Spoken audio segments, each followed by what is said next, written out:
میرا تعلق سکردو بلتستان سے ہے اور میں پہلے اہل تشیع سے وابستہ تھا، اب الحمدللہ مسلمان ہوں۔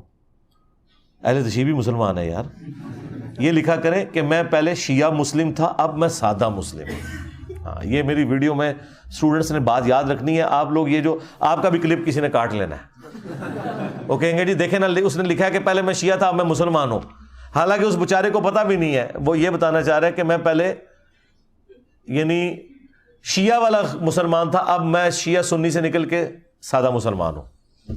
وہ جو میری لائف سٹوری بھی ایک اپلوڈ ہوئی ہے، میں سنی شیعہ سے مسلمان کیسے ہوا۔ وہاں 90% اہل تشیع ہیں، میں اب ان لوگوں میں دعوت کا کام کیسے کروں؟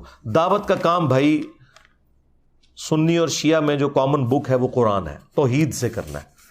شیعہ سے آپ نے کرنا ہے تو نہج البلاغہ جو شیعہ خود مانتے ہیں اس میں جو مولا علیہ السلام کے خطبات ہیں توحید سے متعلق، وہ آپ ان کے سامنے رکھیں اور قرآن میں سے آیات رکھیں۔ سب سے بڑی آیت تو وہ جو شیعہ کے صبح و شام کے سنت اذکار میں ہے، سورۃ النمل کی آیت نمبر 62، امن یجیب المضطر اذا دعاہ ویکشف السوء ویجعلکم خلفاء الارض االہ مع اللہ۔ بھلا بتاؤ تو کون ہے جو مصیبت اور پریشانی میں گھرے ہوئے شخص کی فریاد کو سنتا ہے اور اس سے اس کی تکلیف کو دور کر دیتا ہے اور تمہیں زمین پر اگلوں کا خلیفہ کرتا ہے؟ کیا اللہ کے ساتھ کوئی اور معبود بھی ہے؟ قلیلا ما تذکرون، بہت کم ہی نصیحت حاصل کرتے ہو۔ توحید ٹھیک ہوگی باقی سارے معاملات درست ہو جائیں گے۔ ہمارا جو اہل تشیع سے بنیادی اختلاف ہے وہ عقیدہ توحید کے اوپر ہے، اس کے بعد عقیدہ امامت جو جس طریقے سے انہوں نے بگاڑ کے پیش کیا۔ باقی ایک ان تمام اختلافات کے باوجود ہم بعض معاملات میں شیعہ کو سنیوں سے بھی بہتر سمجھتے ہیں، بعض معاملات میں، اور بعض معاملات میں سنی شیعہ سے بہتر ہیں۔ اہل سنت کے ہاں خصوصاً بریلوی مکتب جو سب سے زیادہ ہے، وہ تو کوئی بھی قبر دیکھیں اس کے آگے جھک جاتے ہیں۔ شیعہ کی عقیدت پھر بھی صرف 12 اماموں تک ہے، اس لحاظ سے میں انہیں بہتر سمجھتا ہوں کہ انہوں نے بڑی ہستیوں کو چنا ہوا ہے۔ یہاں تو آپ ایک کتا بھی دفن کر دینا، اس کے اوپر بھی آپ کوئی میلہ لگا دے تو یہ ادھر بھی نذرانے چڑھا کے جائیں گے۔ تو اس لحاظ سے میں سمجھتا ہوں کہ شیعہ کو سمجھانا ذرا آسان ہے اس حوالے سے۔ پھر غدیر خم، قرآن اور اہل بیت، شیعہ سے تو میں بات یہ کرتا ہوں کہ بھئی تمہارے تو غدیر خم میں قرآن اور اہل بیت ہے، تو کوئی بھی عقیدہ جو قرآن کے خلاف ہے وہ ہم نہیں مانیں گے۔ تو قرآن میں عقائد کی جڑ ہونی چاہیے۔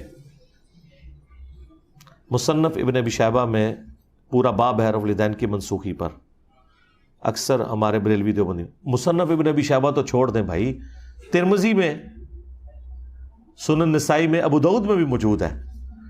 وہ باب کا مطلب یہ نہیں ہے کہ وہ امام نے اپنا عقیدہ بتایا ہے کہ جی میرا یہ عقیدہ ہے کہ میں باب باندھ رہا ہوں، وہ باب انہوں نے باندھا ہے کہ اس سے متعلق جو روایتیں ہیں میں وہ لے کے آیا ہوں۔ اب امام ابو داؤد نے خود باب باندھا ہے کہ رفع الیدین کے ترک کرنے کا بیان، اور اس کے اندر وہ حدیثیں لے کے آئے اور حدیثوں کے اوپر خود جرح کر دی ہے۔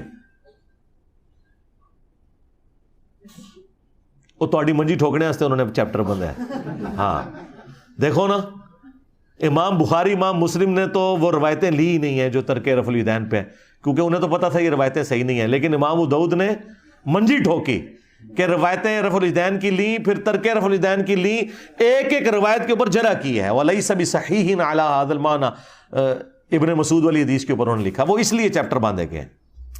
تو میرے بھائی جو بخاری مسلم جو ایگریڈ اپان اہل سنت کی کتابیں ہیں ان کو نہیں مان رہے، تو مصنف ابن ابی شیبہ تو شاہی کوئی نہیں۔ ہاں وہ تو اس قابل بھی نہیں کہ ان 6 کتابوں میں آ سکے۔ تو مصنف ابن ابی شیبہ میں تو پھر ہاتھ چھوڑ کے بھی روایت موجود ہے نماز پڑھنے کی، اور وہ صحیح سند سے ہے، اس کے اوپر کیا یہ عمل کر رہے ہیں؟ یہ روایتیں ساری کمزور ہیں جی۔ میں نے اس کے اوپر جب رفع الیدین پہ 70B مسئلہ ریکارڈ کروایا تھا، اس میں بھی میں نے بتایا تھا کہ آپ نے نیٹی گریٹیز میں پڑھنا ہے نا، تو ایک کتاب ہمارے استاد شیخ زبیر لیزئی رحمہ اللہ نے لکھی ہے، نور العینین، آلموسٹ 500 صفحوں کی کتاب ہے، اس کا PDF رکھا ہے اہل سنت پاک .com پہ۔ اس میں جو چھوٹے چھوٹے چوہے جو مختلف جگہوں سے لے آتے ہیں نا، ان کے بھی جواب انہوں نے دے دیے، حالانکہ اس کی ضرورت نہیں تھی، لیکن انہوں نے کہا چلو میں نے تو پوری ڈاکٹرن کلیئر کی ہے 8 علمی پوائنٹس کی شکل میں 2.25 گھنٹے میں 70B مسئلہ رفع الیدین سے متعلق فرقہ وارانہ نظریات کا تحقیقی جائزہ۔ ایک عام جو مسلمان ہے نا، جانور نہیں ہے، انسان ہے، اس کے لیے وہ لیکچر کافی ہے۔